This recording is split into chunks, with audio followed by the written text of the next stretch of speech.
All right, welcome everyone. It's hard to believe that there's only a couple sessions left of the 2022 Volunteer Engagement webinar series. But my name is Sydney Shuttro, and I'm the Director of Volunteer Engagement at the Tennessee Commission on Aging and Disability. And before every webinar, I want to do my typical disclaimer that these webinars are being recorded, so please be sure to keep information when talking about volunteers, clients, partners, in the community confidential. Remember to mute yourself, which it looks like everyone has already been doing, so perfect, so we can reduce that background noise. I will do my best to monitor as I'm presenting, but it can kind of distract me a little bit, so I appreciate all of you putting yourself on mute early. Everything that we talk about in these webinars is not required for you to implement into your programs. So these are simply best practices through research and personal experience. If you do like what you hear and want to implement any suggestion or strategy, we definitely recommend that you talk to your supervisor and, sorry, I'm having a knock on the door. That's another distraction. But definitely, if you want to implement any of these strategies, have the support of your supervisor and management before moving forward.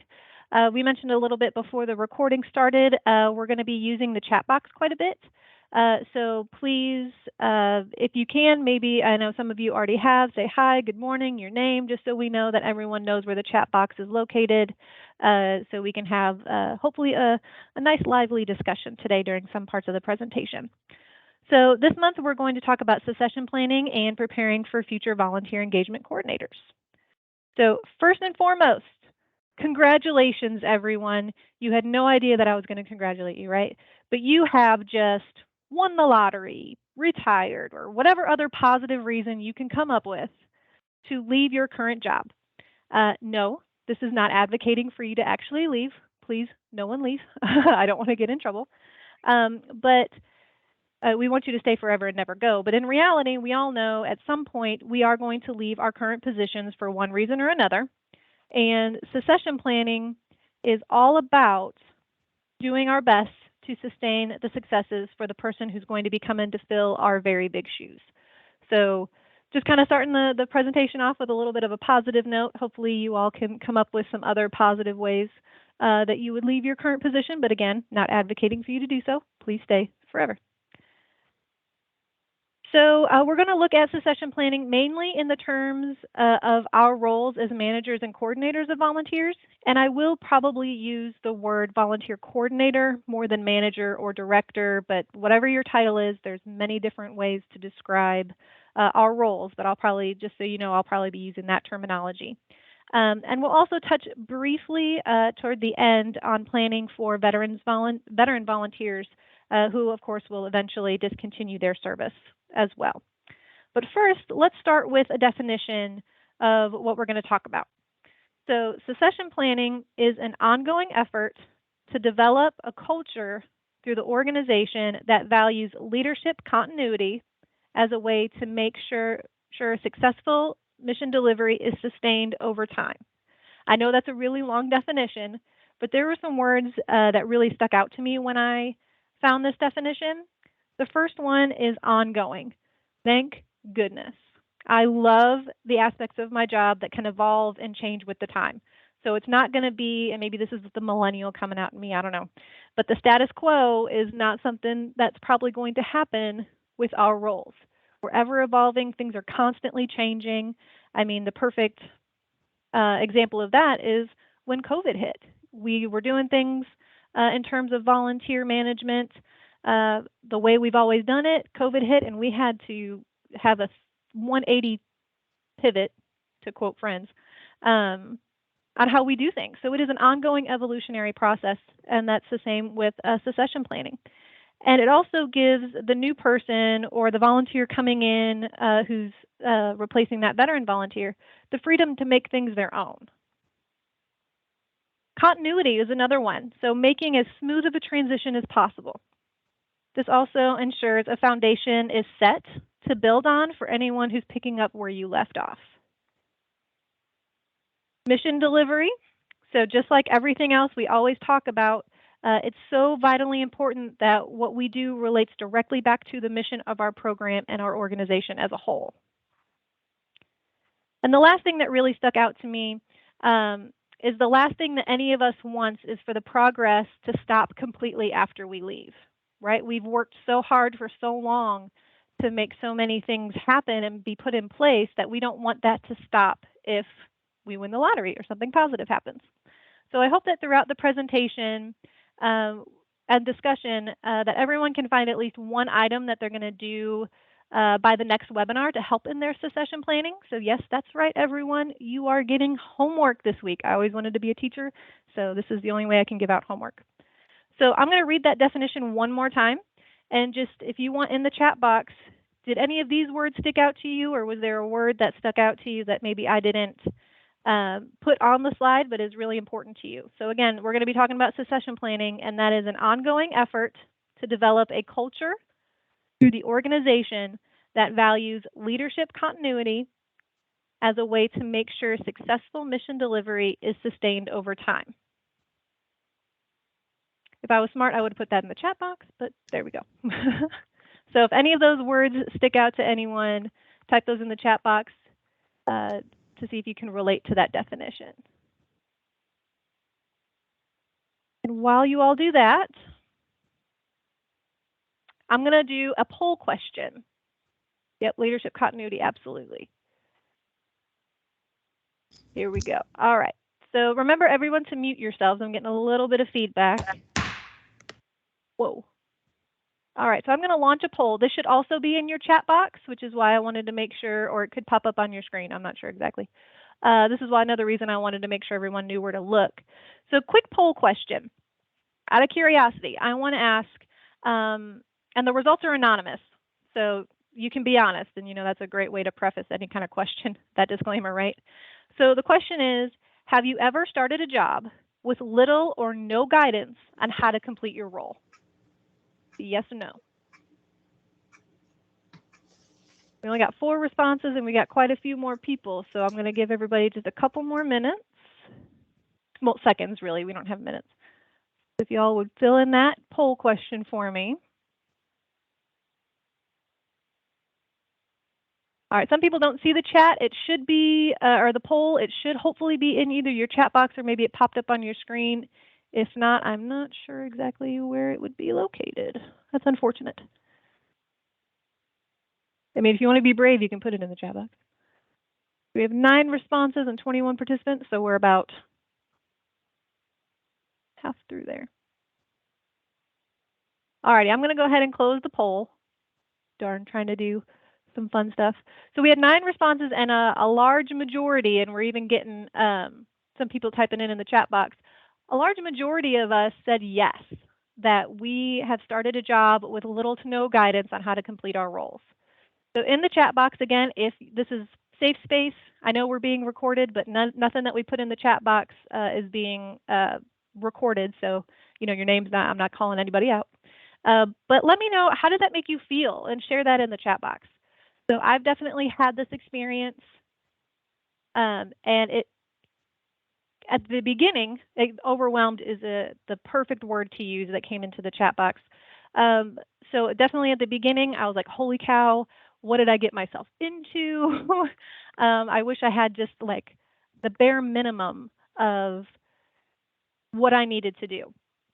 And then after about 2 weeks of just being overwhelmed and just trying to figure it out from the beginning, I almost saw it as a challenge and got motivated and got creative. And I am that self-starter, so tried to rebuild, which is not a way I would recommend to just rebuild something. But sometimes we have to do that. We even had someone come into the chat and just say, you know, I wasn't able to do it. I left. And that's a legitimate way to look at things. Like, yeah, you know, I wasn't trained, I wasn't taught, you know, I didn't have that support, and that's really what you need. So why we're talking about succession planning is making sure that we don't feel that way. And I think all of us as volunteer coordinators try and do that for everyone, for our volunteers, for our coworkers. We don't want anyone else to feel that way. I hope we can all agree with that. So I want us to do a little activity. So everyone do me a favor and get out a piece of paper and a pen if you don't already have one out. And if you're brave, you're going to share what you write down, but only if you're brave. I know we have some people who are. So I want you to write down the first 3 items, 3 of them, that you feel the person who takes your coveted job when you're ready to leave, not right now, absolutely must know how to do to be successful. So 3 items that are must-knows to either get started or be successful in your job. Now, this can be for them to know about what you do, or maybe something important that they need to know about your agency, like how to lock up the office or how to lock up the senior center. There's really no wrong answers. So do me a favor, write those down on a piece of paper.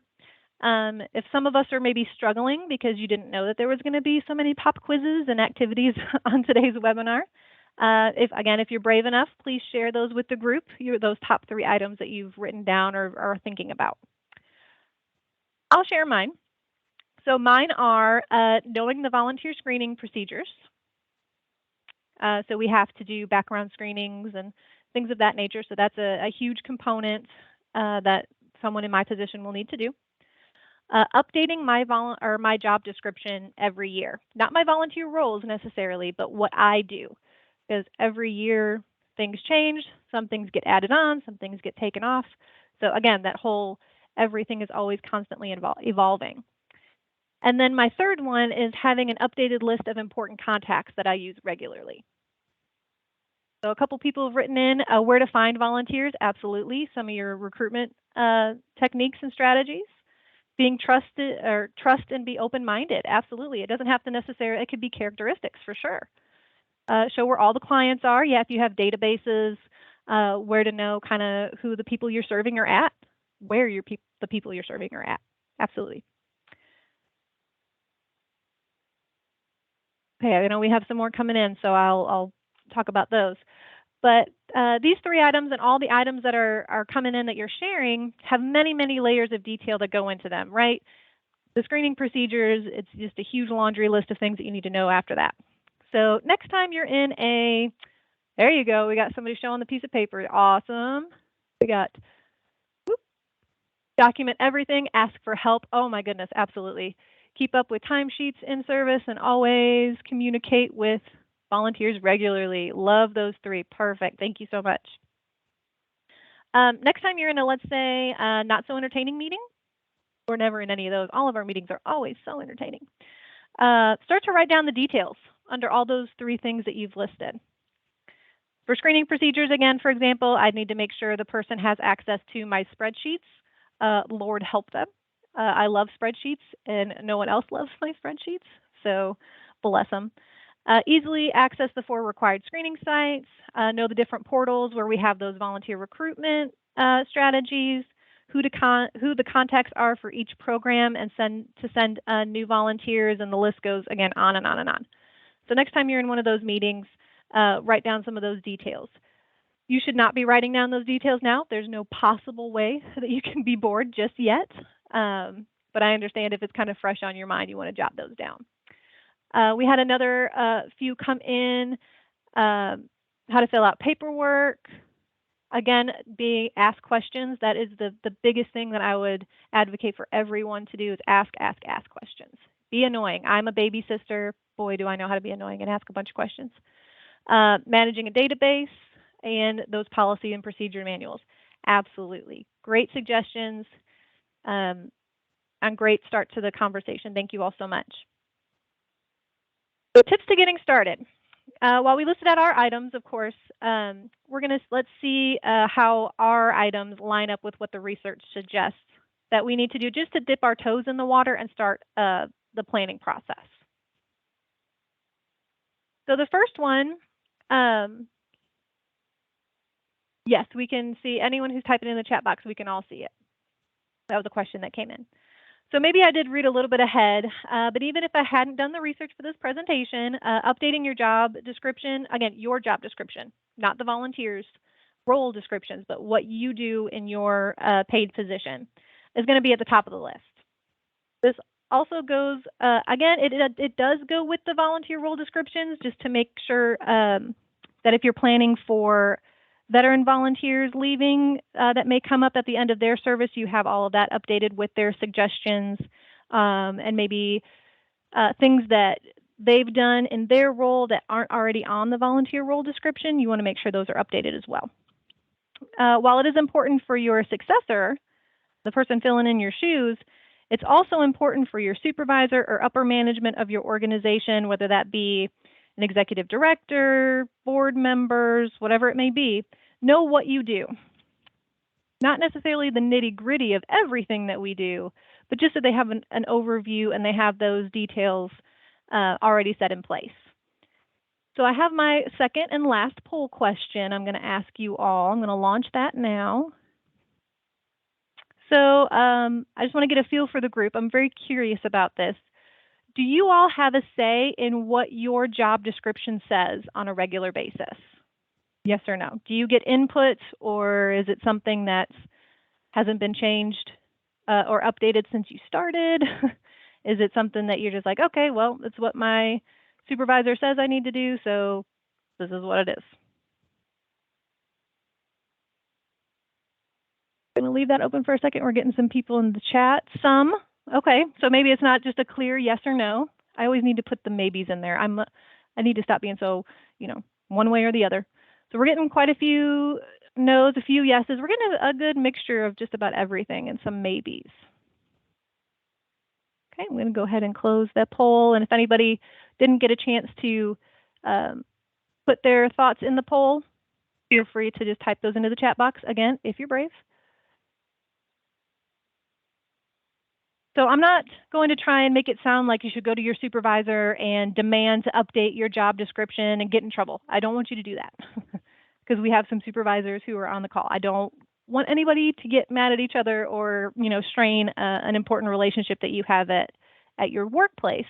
However, when it comes time maybe for your annual review, or maybe you have a set meeting with your supervisor on a regular basis, ask if you can, or take your job description in and ask if you can kind of review it a little bit and say, hey, I haven't really, this isn't as important as what it was, say, pre-COVID, or, I really don't do this as much, but I've really evolved, and now this has become one of my main priorities. Just so you can make sure it's accurate and reflects what you're currently doing. In our agency, we have to redo our descriptions in the fall of every year, and I've gotten permission to kind of write my own, or I don't know if I've really gotten permission, but I write my own, and then I give it to my supervisor to kind of review, so that way it kind of takes a little bit off of her plate and says, hey, this is what I want to do in the coming year. Is there anything you need me to add, take out? And it really gives me a chance to review from the previous year what I've been able to accomplish. And if I haven't been able to accomplish something from the previous year, I can add it to the next year, or maybe it's something that is just I don't have time to do it and I'm going to take it off completely, and I can adjust my goals and timelines for the future. So if you can, I strongly encourage everyone to talk with their supervisors to see if you can kind of at least reevaluate that to make it more accurate to what you do. Easier said than done, I know.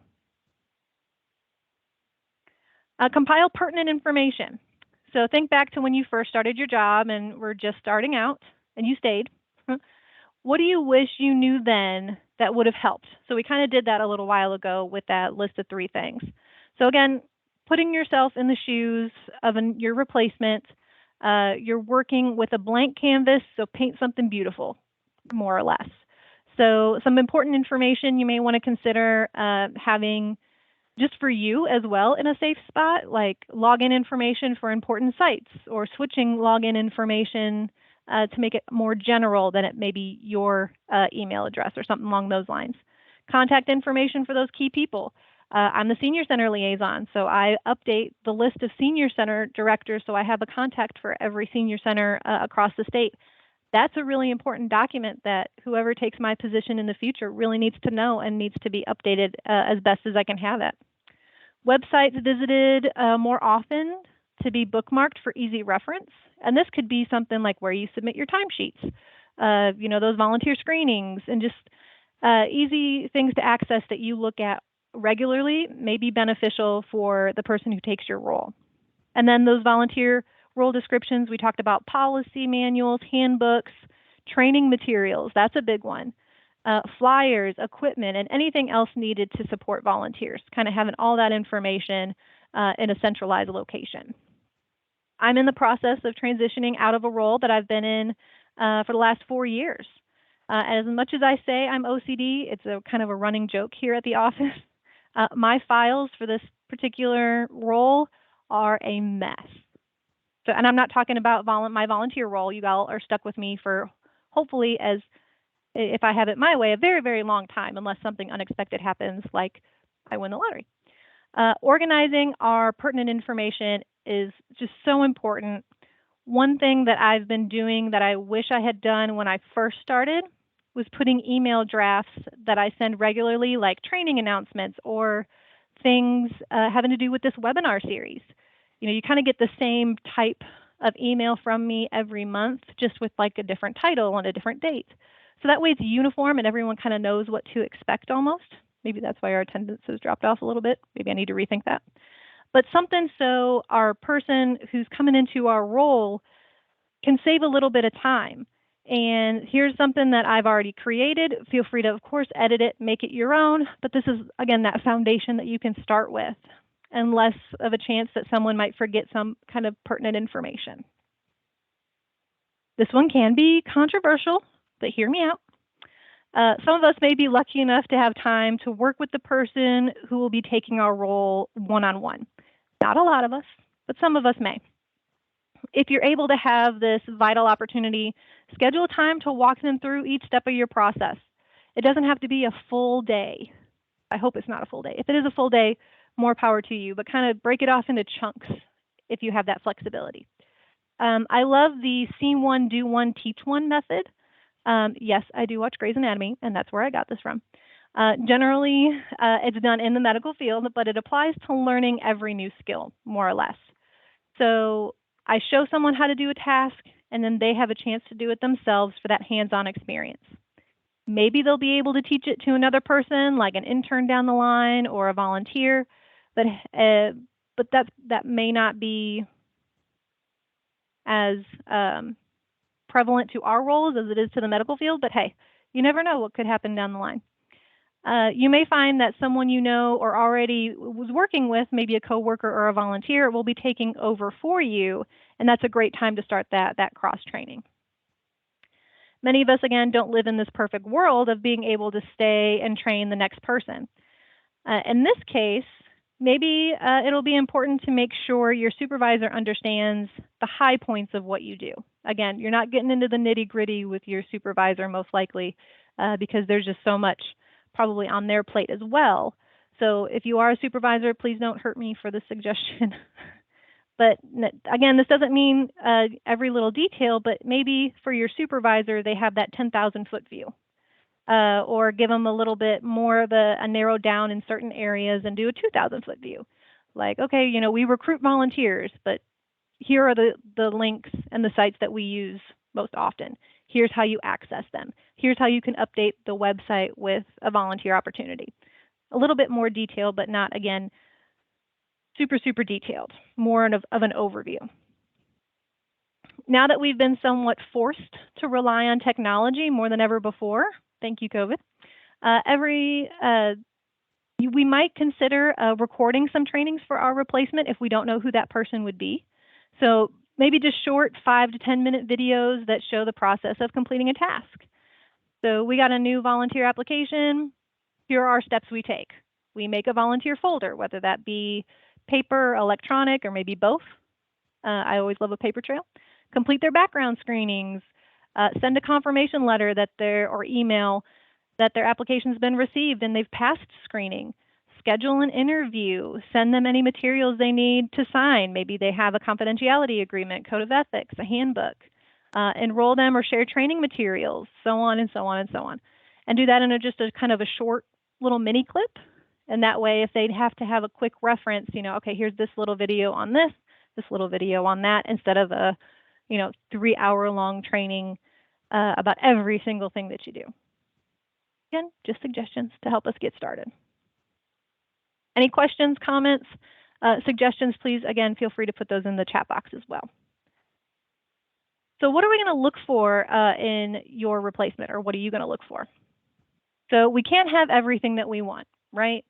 I get told this a lot because I ask for many things. If you can say that, yeah, everything I ask for, I get, I would love to have a sidebar conversation with you and figure out how I can better my life, because I would really love for that to happen. Now, I am not a part of the hiring process here at our agency, but I have been on 2 search committees for nonprofits to find new executive directors. And it was a crazy, huge list of requirements, experience, backgrounds that everyone expected of a new hire. Granted, yes, it is important.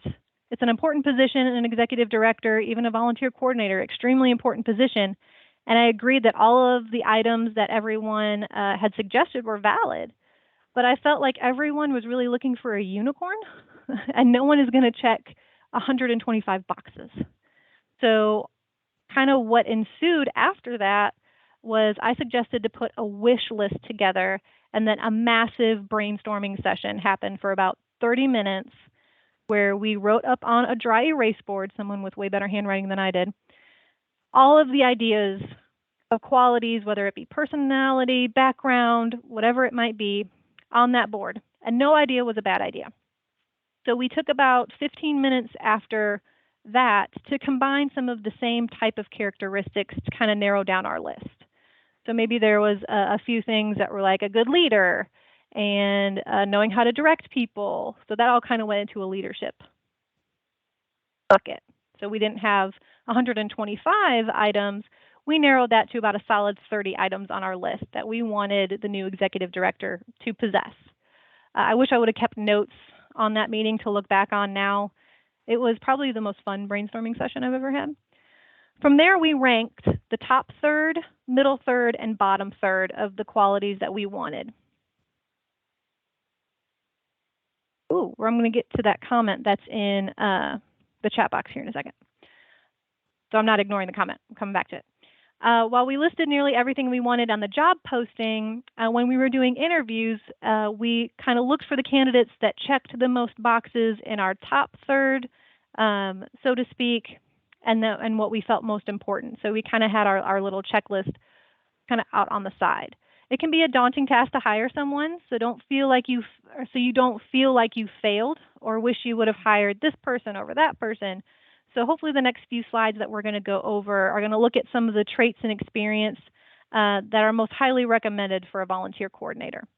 Now, we had an interesting question come in the chat box that I'd love to get some more people's opinions on, whether you want to type it in or if you want to unmute yourself. But the comment is, it seems like our recent hires aren't really passionate about what we do, but they're just looking for a job.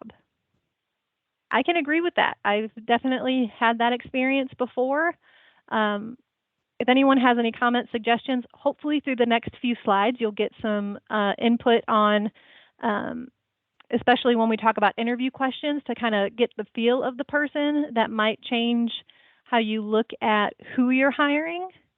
But I can definitely relate to having to find that person who is passionate about what we do, because there's really, and we'll talk about this as well, there's really no training. Well, there is training. There's no degree or anything like that that prepares people for working with volunteers. A couple little things have bits and pieces of it, but it's definitely a struggle that hopefully we can get some more input on how to fix. So as we're looking, let's look at kind of some personality traits. I couldn't figure out a better way to say that, not necessarily a personality, but just kind of personal attributes, I guess, is probably a better word for that. So effective communication is key. To work with volunteers, you have to be a people person. I worked with someone in the past who was in a volunteer coordinator position before I was hired in, and they said, I don't like people. And I kind of laughed, and I think I offended the person, but I was like, you're in the wrong role. If you don't like people, you literally can't or shouldn't, or it's going to be very difficult for you to work with volunteers because you have to work with people. Effective communication is key to working with volunteers and really anyone in our field, in the aging field, nonprofit, public sector, whatever it might be. We all know there are so many different ways to communicate with our volunteers. So if someone hates talking on the phone or responding or checking emails or meeting with people one-on-one or in small groups, this is not going to be the job for them. Not only, like, I love emails, I love having a paper trail, but that can't be the only way that I communicate. I have to do phone calls. I have to do those one-on-one meetings in order to be able to interact with all my different volunteers and their preference for communication. This also relates to the ability to create, communicate, deliver, and exchange information that has value to everyone, including internally through our organization and throughout the community, because that's where we're going to get our volunteers. So that communication is a true key when you're looking to hire someone for your replacement, if you have that hiring process ability. Leadership. Great volunteer coordinators lead from the front and set the example for others to follow. We have always had the mentality that there's nothing, or I've always really had this mentality, and I think many of you can relate to this, is there's nothing that I would ask a volunteer to do that I haven't already done or would be willing to do.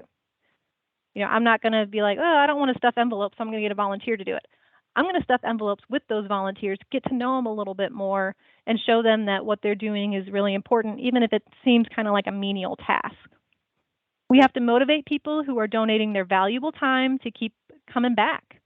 I love taking leadership surveys and assessments and questionnaires, and have even have been asked to take one as part of a job interview process when I first graduated college, and many, many times since then through leadership classes and seminars. So I don't know if anyone else is a geek for leadership surveys like I am.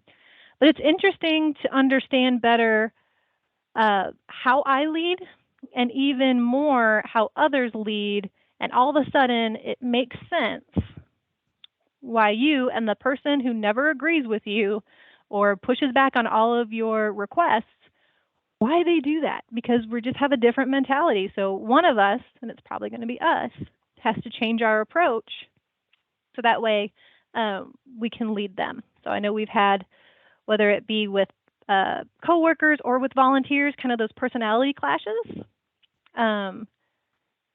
So knowing kind of your leadership style and how you can lead people who have different mindsets than you is really important. A question came in, are you going to have access to the recording of this presentation? Absolutely. We are going to post this on the TCAD YouTube channel, and I'll send a follow-up email out with that link as well. The next trait is intuition.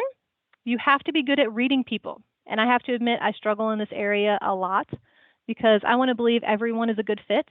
And no matter what, I can get you to fit somewhere in our organization.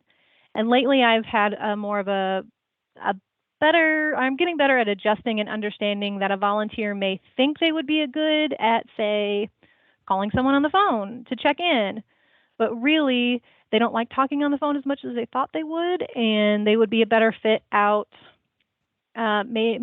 delivering a meal or driving someone to an appointment, so they have that more personal connection than just that phone connection. So it's about, following your gut, trusting your gut, and recognizing when something's not quite right and adjusting to alternative solutions for what is best for the volunteer, the people we serve, and our organization as a whole. Respect. We live in a world where our first reaction, in most cases, is to judge someone, whether it be good or bad. A good volunteer coordinator does their best not to judge and actively looks for ways to understand the needs of our volunteers better. And that's going to definitely show respect. And then once we show a volunteer respect, we will be getting that in return. So it is a two-way street, but we kind of have to be the ones to start that process. Commitment. For our roles, commitment means so many different things. And I mean, the list goes on and on. You can see a whole bunch of words there on the screen. But it means that we're dedicated to our mission and taking time to build and evolve our programs. That's the kind of commitment we need, not necessarily, hey, we want you to stay here for 5 years. So it's not necessarily a time commitment, though we do want people to stay long term, but it's having the commitment to the program and the organization. Also staying enthusiastic about our programs and investing time and thought into new and creative ways of how to recruit, train, retain, and recognize volunteers. It's almost a commitment to be a forever learner and figure out those new ways to do things. Organization. We wear many hats in our roles. We juggle volunteer schedules, assignments, other logistics. You know, a lot of us aren't just volunteer coordinators, we're also program managers. So we have to look at the big picture of the entire program and maybe cut out or carve out a certain amount of time to focus on volunteers. Very, very few of us, if any of us, have 100% of our role dedicated to volunteer engagement. So with that, we have to be very organized. And everyone has their own way of staying organized, and it's going to look different for everyone. Mine is spreadsheets. Someone else could be binders. You know, it doesn't matter how you're organized or what your organizational process is. Could be organized chaos. But as long as it works for you and you know what's happening with your volunteers and the people we serve, you're doing your job. So making sure someone is organized is a great attribute to have. And the last one is appreciation. We've talked about this many, many times throughout the series about a culture of appreciation, starting from the top down. But it goes without saying for this group, I'm sure, that volunteer coordinators have to appreciate all of the work, time, and effort that volunteers give to our programs. None of us have a problem with this, I don't think. This has got to be done regularly and can be done in countless ways. As you look through the YouTube channel, you'll even see presentations on how to recognize your volunteers. So there's countless ways to do it, and most of them don't even cost anything. No money. A solid thank you is what we need to do. So that's kind of more personal attributes. Some background and experience that is really good to have in our roles. And again, type in the chat box if you agree, disagree, have additional thoughts. Love to hear them. We kind of mentioned this a little while ago, but there's no degree in volunteer management. Trust me, I've looked. I look at least once a month. There are certifications and credentials, but when most people post a job that requires a college degree as part of the requirement, usually our job is kind of the and related experience type section. So the closest thing that research says to what we do is more human resource management, which I agree with in many ways. I mean, if you look at kind of the graphic, it's very small, I'm sure, but it's kind of the volunteer engagement cycle is human resources. So you have, the recruitment, you have the training, you have the evaluations, you have that whole cycle. So there are quite a few correlations there. And of course, other degrees like social work, nonprofit management, we have people who have communications and public administration, and you name it. I would love to know what everyone's degree is, but there's so many other degrees that relate to our experience. But that human resources is kind of the closest one. Networking is a key component to what makes our program successful. So the person that's going to fill our shoes needs to know how to build community partnerships and relationships. We work with agencies that do similar services to what we do, so we can kind of combine forces to reach more people. Community health or resources fairs are perfect examples of this. All of our services from nutrition to healthcare counseling, transportation, and so much more are all represented in one location. A volunteer coordinator needs to be able to work with members and throughout the community to spread the message about our services. And in turn, most of the time, we get volunteers in the process because we find others who share in our passion for our mission. Training, fairly significant amount of our time is teaching and training volunteers how to perform their duties and responsibilities, right? So initially I went to school to become a teacher. We can all see how well that worked out. So training is one of my favorite parts of the job. I don't know if you could tell or not, but I do love doing webinars and things like that. With training comes creativity and adjustments to keep sometimes boring topics upbeat and the volunteers engaged in the materials. So many of our programs have set training curriculums and requirements, but whenever we are able to update or improve our trainings to our programs, there's only going to be a benefit. So if you do have a set curriculum and there's someone who's over that curriculum and you have an idea of how maybe to make it a little bit better or tweak it to be a little bit more entertaining, have that conversation. Can't guarantee that the conversation is going to go well or your suggestions are going to be received, but at least you can say, hey, I'd really like to try and put, a fun little twist or a game or something like that involved in training. Sorry, I lost my place. Teaching didn't work out for me, like I said, but I got a degree, I like to say, in playing games. So I try to incorporate some of those skills when I train, when it's appropriate. Just kind of gets everybody a little more excited. Guards go down, people open up a little bit more. Program and project management, they kind of go hand in hand. So program management are kind of portfolio management, but program management is kind of a big file folder, and then you have projects that go along with your programs inside. So there's multiple layers of a program and project manager, but we all have goals and objectives that we have to meet for our programs. So it's important when someone steps into our roles that they have experience in planning, organizing, motivating, and controlling resources to be able to achieve those goals and objectives. Risk management, this is where our policies and procedures that many of you have talked about in the chat box are developed and updated to change with the times. Again, another ever-evolving document, or documents, plural. Having volunteers provide service is a risk. We've all heard the horror stories, and we have the processes in place to reduce harm and risk as one of the most important parts of our job, even though we don't really focus on it necessarily until something bad happens. And if you've never had to focus on risk management, that probably shows good risk management for your program, because if something bad does happen, there's already a policy in place that helps to kind of reduce that harm. So hopefully, knock on wood, we haven't had any experiences like that I've been made aware of throughout our programs. So what we're doing is great, and we just need to kind of revisit them, those processes, and have that person with experience. We're going to talk about interview questions, but have them tell us about kind of one of those awkward situations that they've been involved in that has to do with risk management. I really like this image on the screen of the data analysis idea. That's really how we plan our projects, recruit, and do every other aspect of our job pretty much.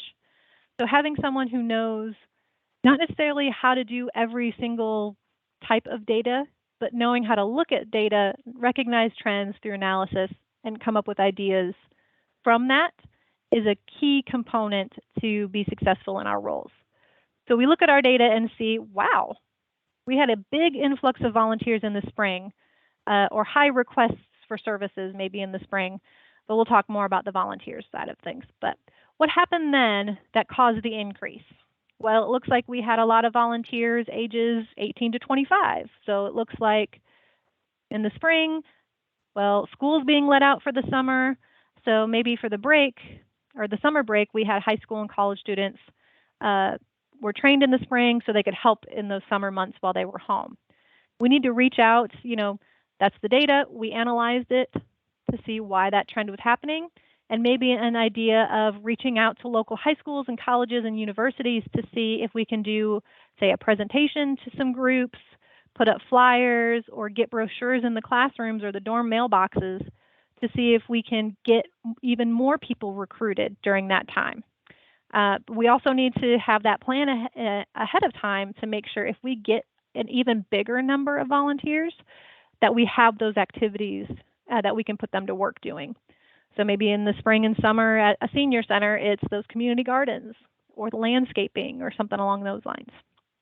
Being able to process all the data that we collect and turn it into a strategy for improvement in any and every area of our program is a tremendous asset for someone taking on our positions to bring to our organizations for sure.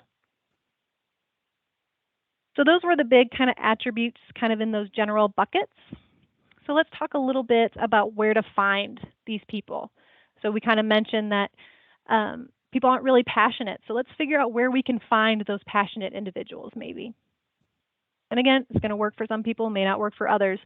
Unfortunately, with a lot of these strategies and ideas, there's no real magic bullet or silver bullet, but we got to try all the places that we can, right? So the first thing is a lot can be said for hiring from within, as long as the person has a foundation and many of the attributes that we just talked about. So of course, I'm referencing everything to volunteer management because this is the volunteer engagement series, but this is also helpful in a lot of other roles throughout the aging network, public or nonprofit sectors. Maybe you're a retiring senior center director and you have a program director at your center. There may be a clear advancement opportunity for the program director who has experience with the center, knows your participants, literally brings in community partners for programs to have that smooth transition to a director, as long as that person, of course, wants the job. Volunteer coordinators, maybe there's a volunteer with the program that would be a good fit for the role. They've been active for years, extremely knowledgeable of the program, knows the impact that they're having on the local community, been through countless trainings that could be your smooth transition. Way back in 2020, when we started this series, I kind of asked everyone to tell me a little bit about their volunteer story and how they got into the field, and at least 5 people, if not more, said that, well, I was a volunteer turned staff person, and they found their calling. And it's just, how great is that you found something that you're passionate about, job opened up, and now you're able to be a little bit more financially secure. Again, perfect world scenario right there. Not all of us live in that perfect world. We have some really great colleges, universities, community colleges all across the state. Many of us use these connections for interns. So if you don't have interns, this may be a way that you can find someone to fill a future job slot and get them that experience to make that transition smoother into a paid position. This happens a lot in our agencies, but the 10 most popular degrees across the country, according to the National Center for Education Statistics, are business, that could be relatable, health professionals, social sciences, ding, ding, ding, engineering, biological and biomedical sciences, psychology, communications, that's a good one, visual and performing arts, computer and information science, and education. So there's at least almost half, maybe 3 or 4 of those degrees that are really popular across the country that relates to our organizations in one way or another to find candidates that we're looking for. At our organization, we've partnered with quite a few universities, and if we have internship opportunities or jobs available, we send them directly to a contact at the university. I got a couple interns, one occupational therapy and another public health, that were tremendously helpful in learning about the programs, helping me achieve some goals. Unfortunately, we didn't have any job openings at the time, but they made a really great impression on upper management. But if we had something at the time, I think they would have been a solid candidate for consideration. So just like our data management and analysis example, we can get college graduates interested in working with older adult populations as we build those connections maybe with our local colleges and universities and get people excited about working with our population. Community partners. Along the same lines as hiring internally, we can look to our community partners and their networks to try and find qualified candidates for volunteer coordinator roles. Our local Chamber of Commerce promote community businesses and wants communities to prosper. What better way than to promote a job opening and volunteer opportunities than maybe reaching out to your local chamber or kind of anyone else that we work with throughout our programs. So you look at your community partners and see, even if your contact, just ask them, hey, would you mind sending this out to some of your listservs and see if they'd be willing to do that and kind of share the information with their networks. And the last one, we've all seen all the ads on TV or heard them on our favorite radio stations or podcasts. There are so many online job posting sites out there. You really, I mean, look at that graphic. There's just so many. There's some specific to nonprofit management, which I think relates a lot to what we do. But the first online avenue that you should always look at when posting a job is your own website. If you can't find where jobs posted on your website, you got a problem with your website. That's where the first place people are going to look, especially if they're interested in working at your organization. Find your website, know a little bit more about what we do, and that'll see if we can pull on those heartstrings, if they're passionate about our mission and would be a good candidate for the job. In Tennessee, there's the Centers for Nonprofit Management that targets nonprofit professionals. That's how I found my job that has gotten me all the way up here. And there's also quite a few local community organizations that you can reach out to as well. And also, you can't go wrong with our classic radio, newspaper, word of mouth options that really work primarily the best, probably in our rural areas across the state and some of our metros as well. Interview questions. These are always fun. There's a few different categories that I found in my research. So I'm going to give you kind of the overall category and then kind of some examples of questions that go along with that category. So not icebreakers, I just couldn't find a better graphic, but get to know you questions, kind of maybe some softball questions is what I usually call them.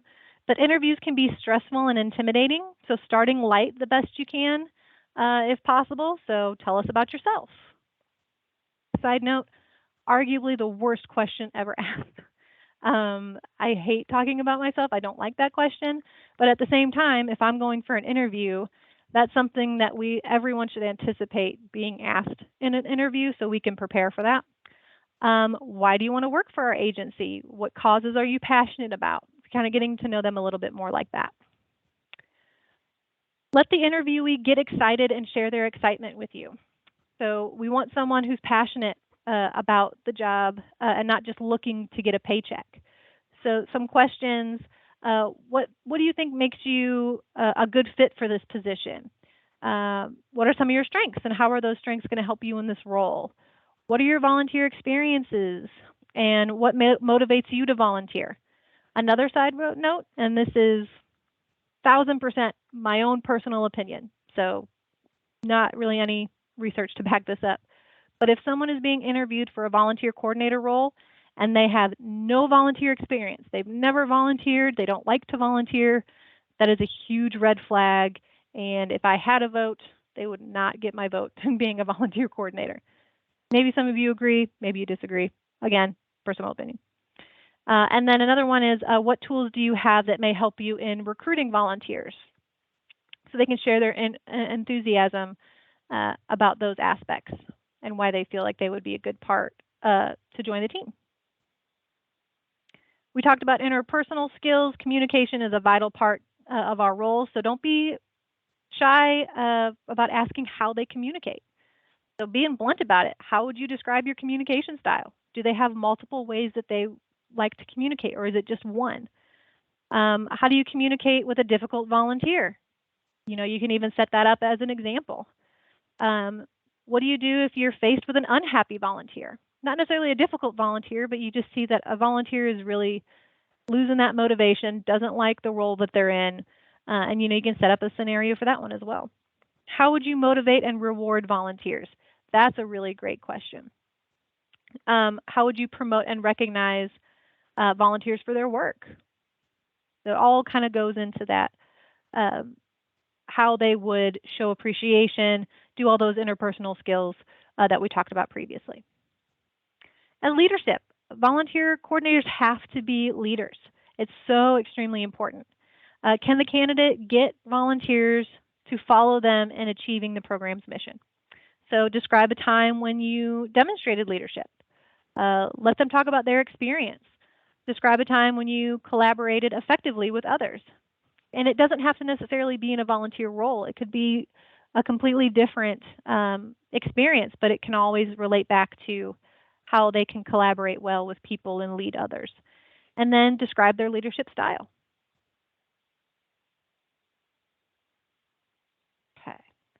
So the last thing that I want to talk about, and then we'll get into some program updates. So please feel free, if you have any questions, again, put those into the chat box. But volunteer succession planning. So we focused, again, a lot on our paid staff position leaving and how to find a replacement. So let's focus for a little bit and look at maybe a key volunteer leaving. You know, that one volunteer that we rely on the most. If there's something new that comes up, we always ask them for help. But what if they're leaving? One of the articles describes a long-term volunteer's responsibilities coming to an end is with passing a baton to another volunteer. And I really wish I would have made this connection years ago, because the symbolism itself is a motivator to a volunteer to step up and take more responsibility.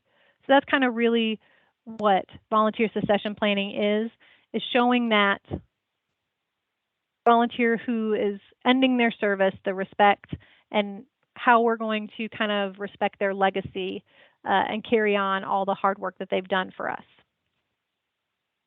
Some of our programs have a mentorship opportunity already, and if you don't, I really think this is a strong foundation to not have to scramble to find someone when one of our volunteers we rely heavily on ends their service. So this can be set up as a role, or it can be part of the volunteer's job at the beginning. So a volunteer driver, for example, who takes people to appointments, or a volunteer who delivers a meal, or a counselor, whoever, is encouraged to have a new volunteer, you know, ride along with them, shadow them, and actually use the term mentor to help with retention. So instead of you having to do it, it helps us a lot, but it also retains volunteers for feeling that what they know and their experience with the program is being valued.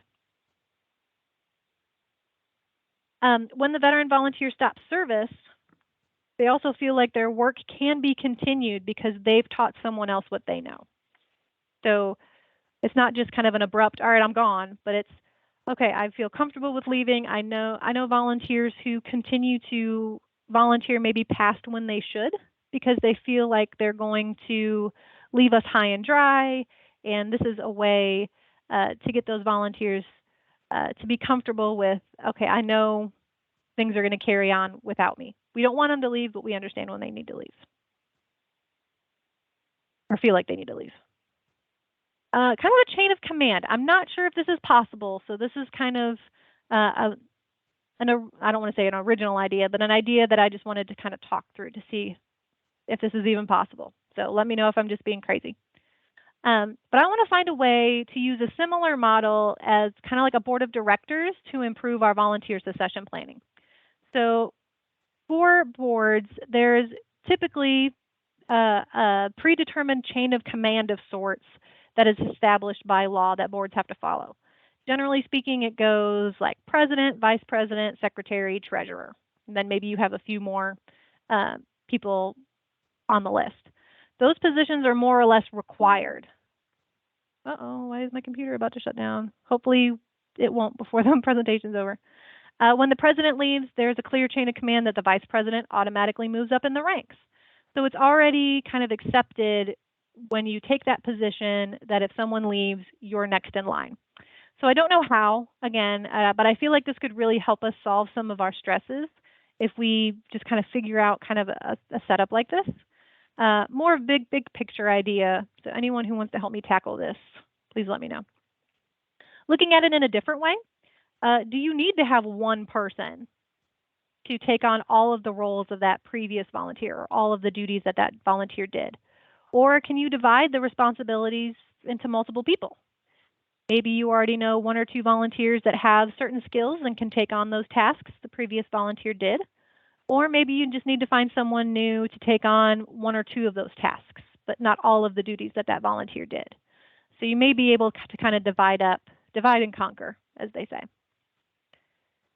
And then recognize and celebrate the veteran volunteer and their impact.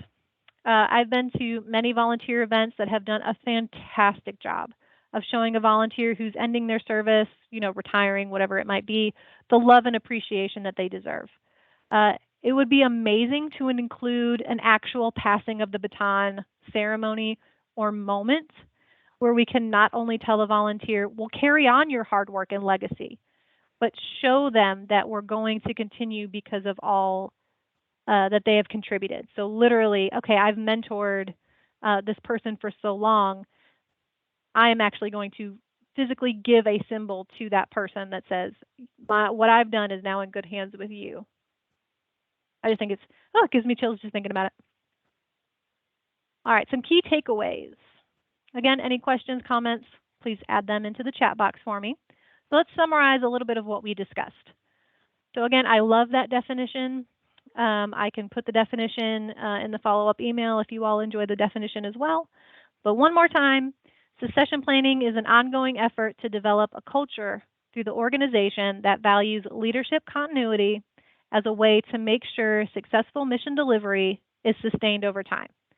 So many impactful words again in this definition, and success is literally in the word succession. So no one ever plans to fail. Succession planning is literally planning for success. Don't forget about that activity that we did a little while ago where you wrote down those top 3 things that you want the next person who has your job to know. Pick one of them, make some progress toward that part of your succession planning efforts. Even if that progress is having that conversation with your supervisor, asking if you can have more input on your role, or organizing your files, or getting those key contacts in a spreadsheet, bookmarking those important web pages, whatever it might be. You know your job better than anyone else.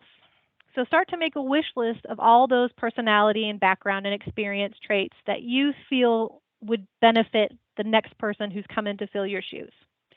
Again, you may not have any part of that hiring process, but it's going to help your supervisor, upper management, board, whoever. They're going to appreciate you wanting to ensure that the program continues to be successful after you've left. And also, it's in addition to that wish list, write down some of those interview questions that you think would be really important to have included in that process. And I know we just talked about it, but I just want to say one last time how much I love the symbolism of passing the baton. Passing down the experience, knowledge, growth, expertise, and so much more to the next group or even next generation of volunteers. If you add the passing of the baton to your volunteer recognition events, please invite me. I really, really want to see how that goes. Like, I want a case that is just a baton somewhere. That's how much I love it. Alrighty. Before we move on to kind of our volunteer program updates, anyone have any questions, comments? You can either type them in the chat, or if you want, you can unmute yourself and let everybody know your thoughts. Okay. While we're waiting for some of those, there's just a couple updates that I want to make you all aware of. We talked about this last time.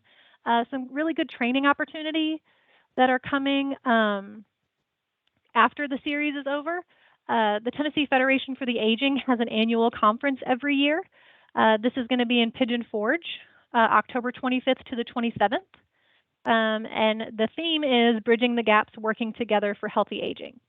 So the website is there. Registration is going to open in about a month. If you are a member of the Tennessee Federation for the Aging, it's about a $180 fee to attend.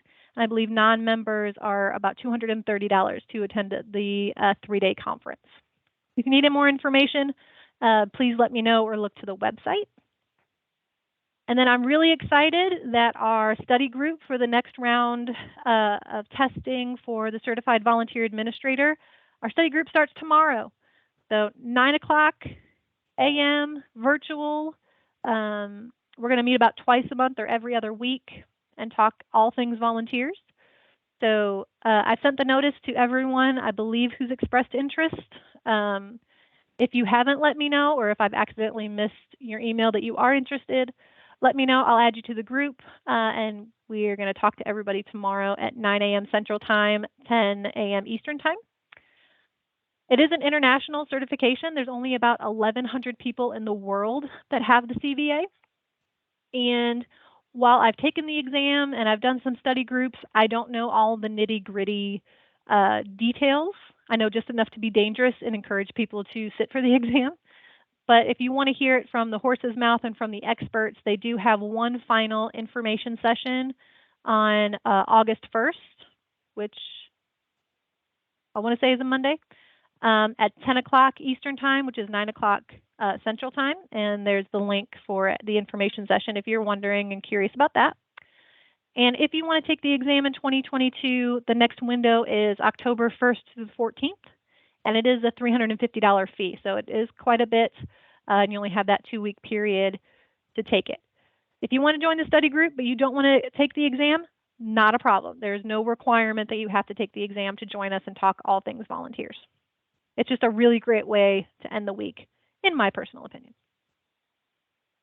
And just another friendly reminder, we have only 2 more sessions of the series, August and September. It's crazy. This year's gone by way too fast. But our next session is going to be Thursday, August 18th, same time, same place. And we have we have a repeat guest speaker coming. So Susan Sano, she talked to us back, I want to say February, March maybe. I'd have to look at the calendar, but she spoke to us earlier this year. She's going to come back and talk about managing up for volunteer managers, and she's with Volunteer Fairfax, and she's recognized on a national level for her volunteer work. So she's going to be a great speaker. I hope you all can join us again next month to hear her. And as always, if there's anything that I can do to help you all, please don't hesitate to reach out to me. I will be on vacation all next week, so if I don't respond, it's not because I'm ignoring you. It's because I'm enjoying time with my 8 nieces and nephews, and they take up a lot of my time, but I love them. So please feel free to reach out. And thank you for all the kind words and the compliments on the presentation. I don't see any questions that have come in, but I'm happy to stick around for a few more minutes if anybody wants to chat. So thank you all so much. I'm going to stop the recording, and we look forward to talking to you next month.